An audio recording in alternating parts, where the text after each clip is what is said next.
Hi అండి, welcome back to my channel Pranchi kitchen and vlogs. ఈరోజు మన వీడియోలో హెల్దీ రెసిపీస్ చూపించబోతున్నాను.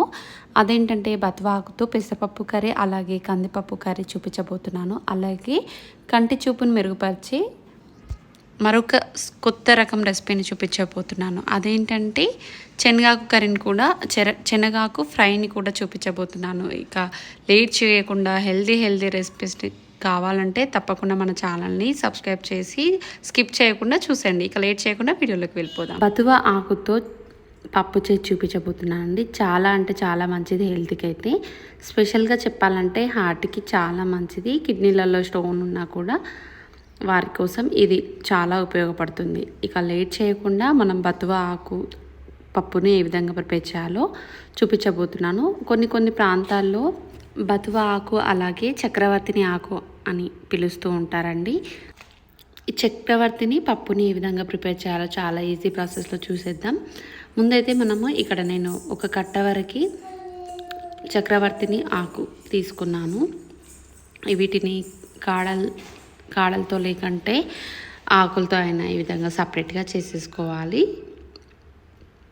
వీడియోలో చూపించే విధంగా ఈ విధంగా సపరేట్గా చేసేసుకున్న తర్వాత ఈ విధంగా చిన్నగా కట్ చేసుకోవాలి.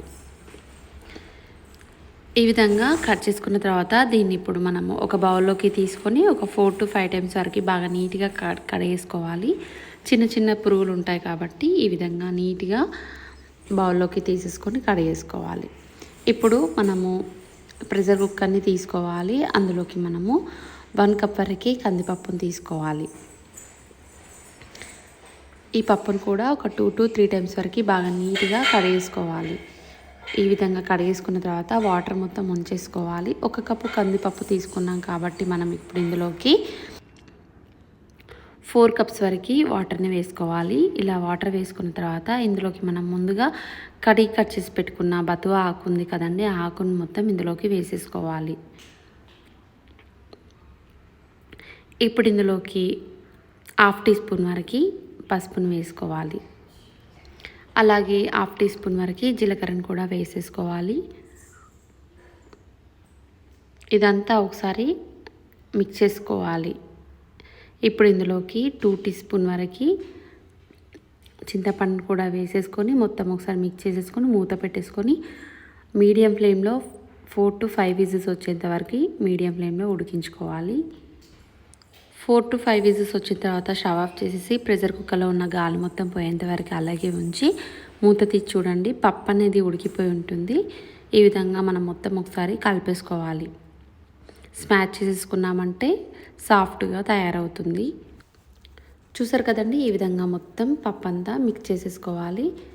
ఈ విధంగా సాఫ్ట్గా కలిపేసుకున్న తర్వాత ఇప్పుడు ఇందులోకి మనం ఉప్పు కారంని యాడ్ చేసుకోవాలి. కాబట్టి నేను ఇక్కడ 2 టీ స్పూన్ వరకు కారంని వేస్తున్నాను. టేస్ట్కి సరిపడంత సాల్ట్ని వేసుకోవాలి. నేను ఇక్కడ 1 టీ స్పూన్ వరకు సాల్ట్ వేసుకున్నాను. ఇదంతా ఒకసారి కలిపేసుకుందాం. ఈ విధంగా కలుపుకున్న తర్వాత మనం ఇందులోకి వాటర్ వేసుకోవాలి. మీకు ఎంత క్వాంటిటీలో పప్పు కావాలి అంటే అంత వాటర్ని యాడ్ చేసుకోవాలి. నేను ఇక్కడ 2 కప్స్ వరకు వాటర్ని వేసుకొని మొత్తం ఒకసారి మిక్స్ చేసేసుకోవాలి. ఇప్పుడు తాలింపు కోసం స్టవ్ ఆన్ చేసి ప్యాన్ పెట్టేసుకోవాలి. ప్యాన్ అనేది బాగా హీట్ ఎక్కిన తర్వాత ఇందులోకి 2 టీ స్పూన్ వరకు ఆయిల్ వేసుకోవాలి. ఆయిల్ అనేది హీట్ ఎక్కిన తర్వాత 1/2 టీ స్పూన్ వరకు ఆవాలు, 1/2 టీ స్పూన్ వరకు జీలకర్ర వేసుకోవాలి. ఆవాలు జీలకర్ర బాగా ఫ్రై అయిన తర్వాత ఇప్పుడు ఇందులోకి వెల్లుల్లి రెబ్బల్ని ఈ విధంగా 4 to 5 వరకు పొట్టు తీసుకొని వేసేసుకోవాలి. ఇవి లైట్గా కలర్ చేంజ్ అయిన తర్వాత ఇందులోకి రెడ్ మిర్చిని 2 వరకు తీసుకోవాలి, చిదుముకొని వేసుకోవాలి. అలాగే ఒక ఆనియన్ తీసుకొని ఈ విధంగా స్లైసెస్గా కట్ చేసుకొని వేసుకోవాలి. ఒక రెమ్మ వరకు వేసుకోవాలి. కరివేపాకుని కడిగి వేసేసుకోవాలి. మొత్తం ఒకసారి మిక్స్ చేసేసుకోవాలి. ఆనియన్స్ కలర్ చేంజ్ అయ్యేంత వరకు బాగా ఫ్రై చేసుకోవాలి. 1 నిమిషం పాటు ఫ్రై చేసుకున్నారంటే ఇవి లైట్గా కలర్ చేంజ్ అయిపోతాయి. ఈ విధంగా కలర్ చేంజ్ అయిన తర్వాత ఇందులోకి 1/2 టీ స్పూన్ వరకు పసుపును వేసుకోవాలి. ఆల్రెడీ మనం పప్పులో వేసాం కాబట్టి ఇందులోకి 1/2 టీ స్పూన్ వరకు పసుపును వేసుకొని మొత్తం ఒకసారి మిక్స్ చేసేసుకొని ఉడికించి పెట్టుకున్న పప్పుని ఇందులోకి వేసేసుకోవాలి. మీడియం ఫ్లేమ్లో ఒక 10 మినిట్స్ వరకు ఉడికించుకున్నారంటే పప్పు అనేది ఉడికిపోయి రెడీ అవుతుంది. అంతే అండి, చాలా అంటే చాలా ఈజీ ప్రాసెస్లో మనం బతువ ఆకుతో పప్పుని ఈ విధంగా ప్రిపేర్ చేసామో చూసారు కదా. ఈ విధంగా ఉడికించుకున్న పప్పు పైన కడిగి కట్ చేసి పెట్టుకున్న కొత్తిమీర వేసుకొని 1 నిమిషం పాటు ఉడికించుకున్నారంటే పప్పు కూడా వేడిగా పప్పు అనేది రెడీ అవుతుంది. వేడి అన్నంలోకి సర్వ్ చేసుకొని తింటే చాలా అంటే చాలా బాగుంటుంది. హెల్త్కి కూడా చాలా మంచిది కాబట్టి తప్పకుండా ట్రై చేయండి. దీని ఆకుని తీసుకున్నాను. దీన్ని బత్తువ ఆకు అని కూడా అంటూ ఉంటారు. ఇది రేర్గా అవైలబుల్గా ఉంటుంది మార్కెట్లో. ఎప్పుడైనా అవైలబుల్గా ఉంటే తెచ్చేసుకొని ఈ విధంగా కర్రీ చేసుకోండి. ఇది చామంతి ఆకులు ఉంటాయి కదండి, సేమ్ అదే విధంగా ఉంటుంది. ఇలా ఆకుని ఈ విధంగా కట్ చేసుకోవాలి. వీటిని ఒక బౌల్లోకి తీసుకొని ఒక 2 టైమ్స్ వరకు బాగా నీట్గా కడిగేసుకొని పక్కన ఉంచుకుందాం. ఇప్పుడు ప్రెషర్ కుక్కర్లోకి 1 కప్ వరకు పెసరపప్పును తీసుకోవాలి. ఇందులోకి ఒక వాటర్ వేసుకొని ఒక 2 to 3 టైమ్స్ వరకు బాగా నీట్గా కడిగేసుకోవాలి. 1 కప్పు పెసరపప్పు తీసుకుంటే 2 కప్పుల వరకు వాటర్ని వేసుకోవాలి. ఇలా వాటర్ వేసుకున్న తర్వాత కడిగి కట్ చేసి పెట్టుకున్న 4 to 5 వరకు పచ్చిమిర్చి ముక్కలు, అలాగే 2 టమాటోల్ని కట్ చేసుకొని వేసుకోవాలి. మనం ముందుగా కడిగి కట్ చేసి పెట్టుకున్న చక్రవర్తిని ఆకు ఉంది కదండి, ఆకును కూడా ఇందులోకి వేసేసుకోవాలి. అలాగే కొత్తిమీరను కూడా కడిగి కట్ చేసుకొని వేసుకోవాలి. ఇప్పుడు ఇందులోకి మనము పసుపును వేసుకోవాలి. నేను ఇక్కడ 1/2 టీ స్పూన్ వరకు పసుపును వేస్తున్నాను. అలాగే 1/2 టీ స్పూన్ వరకు జీలకర్రను కూడా వేసుకోవాలి. అలాగే ఇందులోకి టేస్ట్కి సరిపడంత సాల్ట్ని వేసుకోండి. నేనైతే ఇప్పుడు 1/2 టీ స్పూన్ వరకు సాల్ట్ని వేసుకొని మొత్తం ఒకసారి కలిపేసుకుంటున్నాను. ఈ విధంగా కలిపేసుకున్న తర్వాత మూత పెట్టేసుకొని మీడియం ఫ్లేమ్లో ఒక 3 విజిల్స్ వచ్చేంత వరకు ఉడికించుకోవాలి. ఇలా 3 విజిల్స్ వచ్చిన తర్వాత స్టవ్ ఆఫ్ చేసేసుకొని ప్రెషర్ కుక్కర్లో ఉన్న గాలి మొత్తం పోయేంత వరకు అలాగే ఉంచి అప్పుడు అందులోకి లైట్గా వాటర్ని వేసుకొని మొత్తం ఒకసారి మిక్స్ చేసేసుకొని పక్కన ఉంచుకోవాలి. ఇప్పుడు తాలింపు వేసుకుందాం. ఈ విధంగా కలిపేసుకొని పక్కన ఉంచుకోవాలి. ఇందులో వాటర్ని యాడ్ చేసుకున్నాను. ఒక 1/2 గ్లాస్ అంత వాటర్ని యాడ్ చేసుకొని మొత్తం ఒకసారి మిక్స్ చేసుకొని పక్కన ఉంచుకోవాలి. టేస్ట్ సరిపోలేదు అంటే టేస్ట్ చూసుకొని అడ్జస్ట్ చేసుకోండి. ఇప్పుడు తాలింపు కోసం స్టవ్ ఆన్ చేసి ప్యాన్ పెట్టుకోండి. అందులోకి 1 టీ స్పూన్ వరకు ఆయిల్ వేసుకోవాలి. ఆయిల్ హీట్ ఎక్కిన తర్వాత 1/2 టీ స్పూన్ వరకు ఆవాలు, 1/2 టీ స్పూన్ వరకు జీలకర్ర, రెడ్ మిర్చి, ఒక రెమ్మ వరకు కరివేపాకును వేసుకోవాలి. ఇవి బాగా వేగిన తర్వాత ఇప్పుడు ఇందులోకి మనము 1/2 టీ స్పూన్ వరకు పసుపును వేసుకోవాలి. ఈ తాలింపుని ఆ పప్పులోకి వేసేసుకోవాలి. ఇప్పుడు తాలింపు వేసేసుకున్నాం కాబట్టి మొత్తం ఒకసారి మిక్స్ చేసేసుకొని మీడియం ఫ్లేమ్లో ఒక 2 మినిట్స్ వరకు ఉడికించుకోవాలి. వాటర్ వేసాం కాబట్టి ఉడికించుకోవాలి. వాటర్ వేయనట్లయితే మీరు డైరెక్ట్గా ఈ పోపు వేసేసుకొని స్టవ్ ఆఫ్ చేసేసుకోవచ్చు. నేను వాటర్ యాడ్ చేశాను కాబట్టి మీడియం ఫ్లేమ్లో ఒక 2 మినిట్స్ వరకు ఉడికించుకోవాలి. ఇలా ఉడికించుకున్నారంటే చక్రవర్తిని ఆకుతో పెసరపప్పు కర్రీ అనేది రెడీ. అంటే చాలా మంచిది కాబట్టి హెల్త్కి మీరు తప్పకుండా ట్రై చేయండి. ముఖ్యంగా అయితే హార్ట్కి కిడ్నీస్కి చాలా బాగుంటుంది కాబట్టి వీడియోలో శనగాకు బఠానీ వేపుడిని ఏ విధంగా ప్రిపేర్ చేయాలో చూపించబోతున్నాను.